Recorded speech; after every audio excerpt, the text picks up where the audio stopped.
ஒரு நாள் மன்னர் கிருஷ்ண தேவராயர் அரசியிடம், அப்பாஜியை பற்றி நீ அறிவாய். அறிவு நிறைந்த அவரை என்னுடைய அமைச்சராக்க நான் விரும்புகிறேன் என்றார். ஆனால் தன்னுடைய தம்பியை அமைச்சராக்க வேண்டும் என்று நினைத்திருந்த அரசர் இவ்வாறு கூறியதை கேட்டு அதிர்ச்சி அடைந்தாள். உடனே அரசி மன்னர் கிருஷ்ண தேவராயரிடம், நீங்கள் என் தம்பியைத்தான் உங்களுடைய அமைச்சராக ஆக்க வேண்டும். எங்கிருந்தோ வந்த அப்பாஜிக்கு அவ்வளவு உயர்ந்த பதவி தர வேண்டாம் என்றாள். இதை கேட்ட அரசர் அரசியிடம், உன்னுடைய தம்பிக்கு அமைச்சராகும் அளவு அறிவு இல்லை. என்னுடைய உறவினன் என்பதற்காக அமைச்சர் பதவியை அவனுக்கு தர முடியாது. அப்பாஜி மிகவும் அறிவு கூர்மை உடையவர். அவர் எந்த சூழ்நிலையையும் சமாளிக்கும் திறமை படைத்தவர். அவர்தான் அமைச்சர் பதவிக்கு பொருத்தமானவர் என்றார். அரசர் இவ்வாறு கூறியதை கேட்டு கோபத்தின் உச்சத்திற்கே சென்றாள் அரசி. அமைச்சர் ஆவதற்கு என்னுடைய தம்பிக்கு என்ன குறை? நம்முடைய வளர்ச்சியிலும் நன்மையிலும் ஈடுபாடு கொண்டவன் அவன். அவன் அறிவில் அப்பாஜிக்கு சற்றும் சளைத்தவன் அல்ல. அவனைத்தான் நீங்கள் அமைச்சராக்க வேண்டும் என்று அரசரை வற்புறுத்தினாள் அரசி.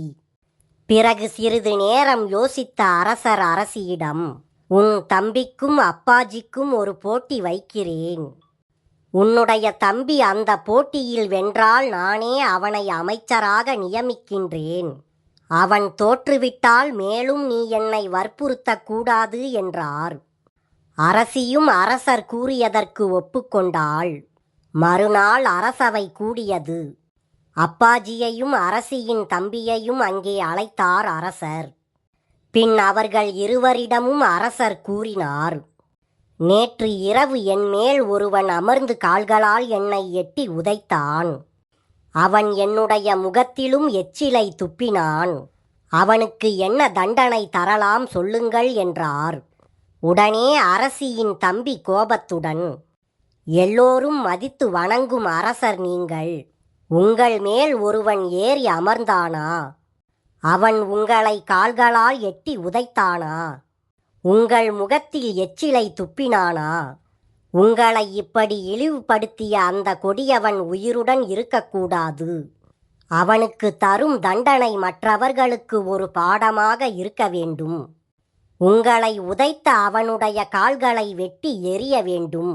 உங்கள் மீது எச்சிலை துப்பிய அவனுடைய வாயில் ஈயத்தை காய்ச்சி ஊற்ற வேண்டும் என்றான். பின் அரசர் அப்பாஜியிடம், அப்பாஜி, அவனுக்கு என்ன தண்டனை தரலாம்? நீ சொல் என்று அவரிடம் கேட்டார். அதற்கு அப்பாஜி, அரசே, தங்களை உதைத்த கால்களுக்கு தங்க கொலுசு மாட்டி அழகு பார்க்க வேண்டும். உங்கள் மீது எச்சிலை துப்பிய அவன் கன்னத்தில் ஆசை தீர முத்தமிட வேண்டும். அவன் செய்த இந்த குற்றத்திற்கு ஏற்ற தண்டனை இதுதான் என்றார்.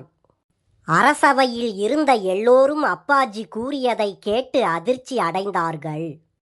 பின் தொடர்ந்து பேசிய அப்பாஜி, அரசே, வீரம் மிகுந்த தங்கள் மேல் அமர எந்த பகைவனாவது துணிவானா?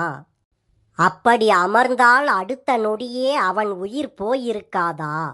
தங்கள் மேல் ஏறி அமரவும் தங்களை காலால் எட்டி உதைக்கவும் மேலும் தங்கள் மீது எச்சிலை துப்பவும் உரிமை உடையவர் ஒருவர்தான்.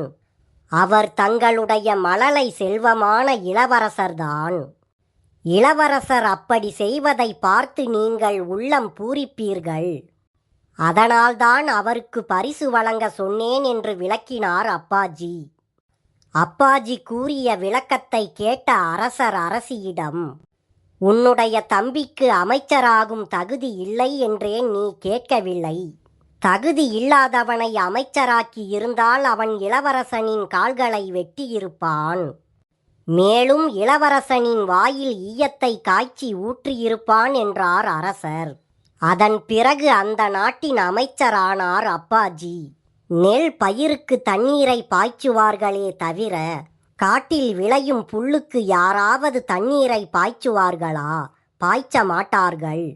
அதுபோல பெரியோர்கள் தகுதி உடையவர்களுக்கே உதவி செய்வார்கள்.